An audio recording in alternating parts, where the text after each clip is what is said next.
आज पूर्ण जगामध्ये युद्धामुळे जी परिस्थिती उद्भवली आहे, इराण, इस्रायल, US, त्यामुळे आपल्या देशात खास करून आपल्या सोलापुरात खूप मोठ्या प्रमाणात गॅस तुटवडा जाणवतोय. LPG असेल, घरातला गॅस असेल किंवा कमर्शियल गॅस असेल.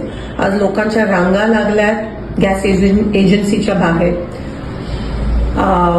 पेट्रोल पंप बंद झालेत 2-3 दिवसापासून. काही 2 ठराविक शहरातले पेट्रोल पंप बंद झालेत. सोलापुरातले जवळजवळ 200 ते 250 उद्योग ठप्प झालेत. काही फॅक्टरीजमध्ये फक्त 24 तास पुरेल एवढा गॅस पुरवठा आहे.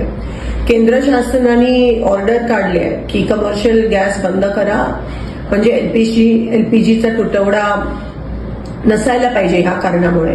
पण आज आपण बघतोय की एलपीजीचे बुकिंगचे दिवस पण वाढवलेत. LPG डिस्ट्रीब्युटरच्या बाहेर पण रांगा लागल्यात.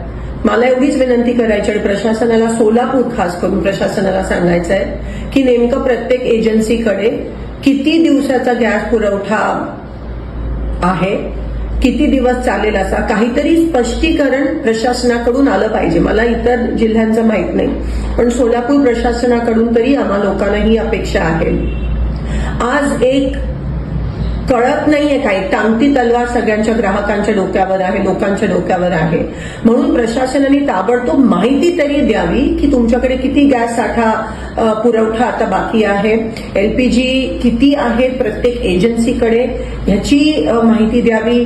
कमर्शियल गॅस कधी उपलब्ध होणार आहे, कारण का आज बेरोजगारीचं मोठं सावट आपण बघतोय जे उद्भवणार आहे. आपल्या सोलापुरातलीच मुलं बेरोजगार होणार आहेत जर कमर्शियल एस्टॅब्लिशमेंट्सना, फॅक्टरीज मध्ये गॅस भेटला नाही. आज भूकमारीची वेळ येणार आहे, उपासमारीची वेळ येणार आहे.